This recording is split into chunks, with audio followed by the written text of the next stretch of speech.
Hello everyone, today video is about total case depth and effective case depth. But before going on to that, थोड़ा सा case hardening के बारे में समझते हैं, क्योंकि जो केस डेप्थ टर्म है वो केस हार्डनिंग से ही मिल रही है। केस हार्डनिंग में बेसिकली कर क्या रहे हैं, एक सरफेस लेयर फॉर्म कर रहे हैं जिसे केस कहा जाता है on the outer surface of the metal, और मेटल डीप इनसाइड कोर वो आपका सॉफ्ट का सॉफ्ट ही रहता है। सिंस आपने hard surface layer case form करी है आउटर सरफेस ऑफ मेटल पे, तो आपका मेटल वियर रेजिस्टेंस बन जाता है।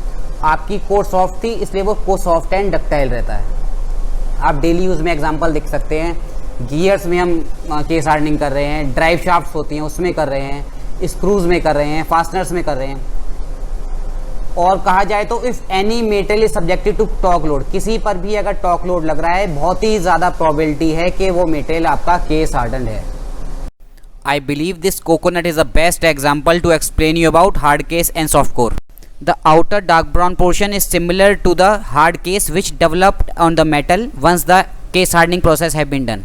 Inner white area is referred here as core.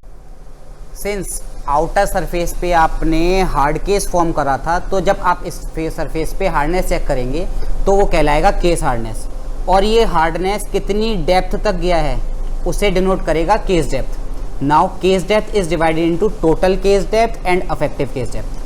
ये दोनों ही टर्म डिफरेंट हैं, बट ज़्यादातर ये मिसअंडरस्टूड करे जाते हैं टर्म, इसलिए बहुत ज़रूरी है इन दोनों के बीच के डिफरेंस को समझना।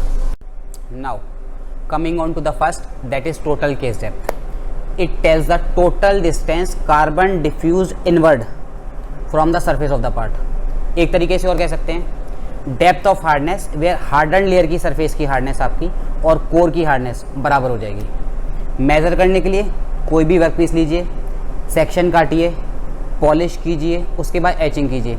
एचिंग हम एसिड सॉल्यूशन से करते हैं। एचिंग करने का पर्पस हमारा होता है कि हमारा सरफेस और कोर इजीली डिस्टिंग्विश हो जाए। उसके बाद ये आई पीस यहाँ पे स्केल होता है, इसकी मदद से इजीली हम टोटल केस डेप्थ चेक कर सकते हैं। Now second is effective case depth. Effective case depth है basically distance inward from part surface to specific hardness. Specific hardness generally आपकी 50 से 52 HRC ली जाती है। आप बेकर से स्केल में बोले तो ये है अराउंड 550 HV होती है। बेसिकली आपकी हाई परफॉर्मेंस मेटल के लिए होता है। ये हाई अलॉय स्टील्स होते हैं, एक्चुअलिटी में बहुत ही ज़्यादा एक्सपेंसिव होते हैं, तो इसके लिए हमें रिक्वायरमेंट होता है कि प्रिसाइज इन्फॉर्मेटिव केस डेप्थ हमें मिल जाए।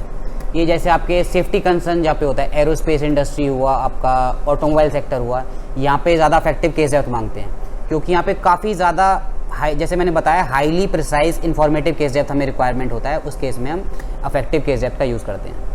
Effective case depth can be checked with the help of micro Vickers hardness tester. Figure showing effective case depth report. This graph shows the clear picture of the total case depth as well as the effective case depth.